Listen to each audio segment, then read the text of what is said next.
menos 12, 688. A nosa heroína que segue para adiante. Estes heróis estiveron nunha literatura que non era de moita calidade, pero que tiveron un forte impacto na clase máis humilde norteamericana. Esta clase humilde tiña sempre a sensación de que había un contubernio para evitar a xustiza no mundo, e así vían esta imaxe deste home poderoso que facía a xustiza pola súa man, sempre con ese bo sentido do honor, gustoulles moito, e por iso triunfou, claro. A mí o que me gustaba moito tamén era o Capitán Trueno. 9 puntos que soben ao marcador de Carmela, que podía nun mesmo episodio estar nun acontecemento do século XII e logo pegar un salto ao 16, por exemplo, non? No 16 non, pero tiña globo, tiña... había menos robots en algún momento. Pero podía estar unha loita de expulsión dos xudeus e aos 15 minutos dos moriscos. Bueno, te buxar como a querer, hai quen di, non? Entón, pois... Pois, volvemos a letras. Carmela. Consoante. P. Vogal. A. Consoante. T. Vogal. O. Consoante. S. Vogal. E. Consoante. N. Vogal. A. Consoante. N. Tempo.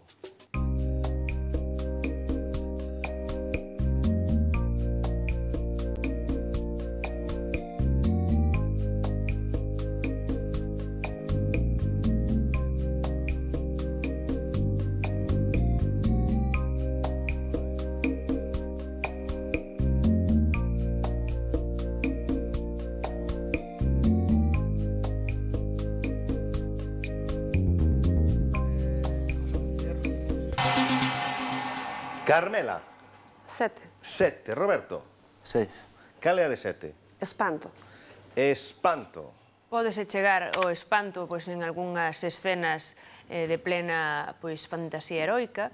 Estas tamén podían estar inspiradas en certa zona de rural galego, por exemplo, no interior galego, nesas fragas que temos, que podían ser enormemente inspiradoras. Por exemplo, na zona de Ferreira de Pantón, Lugo, estaba unha pantonesa por aí que era a palabra que daba os 18 puntos, porque tiña menos que 9 letras, unha pantonesa. Ferreira de Pantón. Mas ten así un son que evoca fantasmas, non? Entonces, podía ser Pantón. Pois 7 puntos que soben ao marcador de Carmela. Máis letras. Roberto agora. Vogal. E. Consoante. N. Vogal. O. Consoante. M. Vogal. I. Consoante. F. Vogal. A. Consoante. T. E vogal. A. Tempo.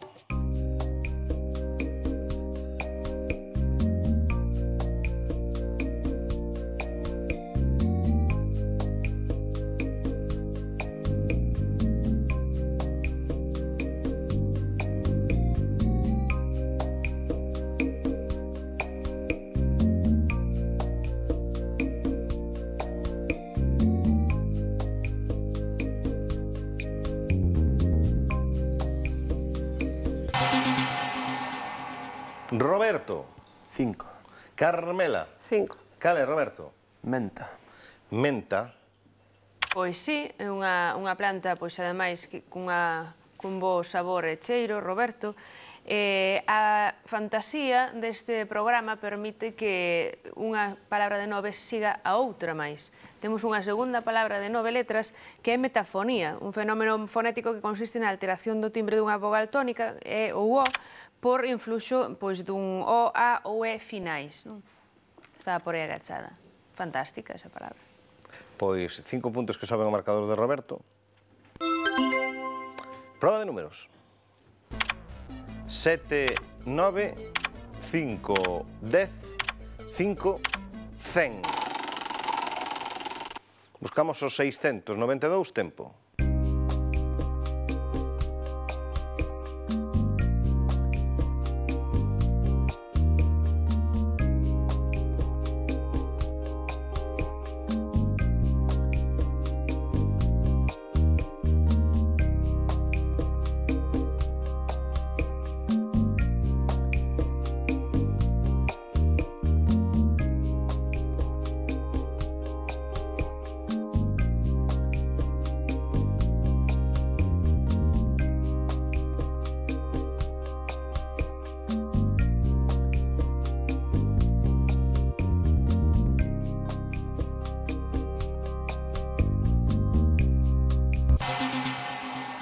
Carmela. O exacto. Roberto. O exacto, non? Tamén, como é que chegamos, Carmela? 100 por 7, 700. 700 menos 9, 691. 55, 1. 691 máis 1, 692. Eu vou discrepar un pouco con Paco, porque tanto o Capitán Trueno como o Guerreiro do Antifaz estaban ubicados nunha etapa histórica moi definida. Mentres que esta fantasía erótica, histórica, Vale. Vaya por Deus. histórica non está ambientada en ninguna época. Fantasía heroica. E dalle, O que comentaba é a capacidade que tiñan nunha mesma aventura de vivir episodios que na historia real Sí. pasaran con séculos de diferencia. Si, o Capitán Trueno estaba no século XII, foi a América, por exemplo. Claro. Pero era porque a súa moza, que era Sigrid Fitule, esta loira, era vikinga. Entón, os vikingos, esta cousa de ir a outro lado, xa o tiñan controlado. Estaban por diante. 9 puntos que soben ao marcador de Carmela. Buscamos outra de 9, veña. Roberto. Vogal. E, Consoante. C, Vogal. E, Consoante. M, Vogal. A, Consoante. T, Vogal. E, Consoante. T, E vogal.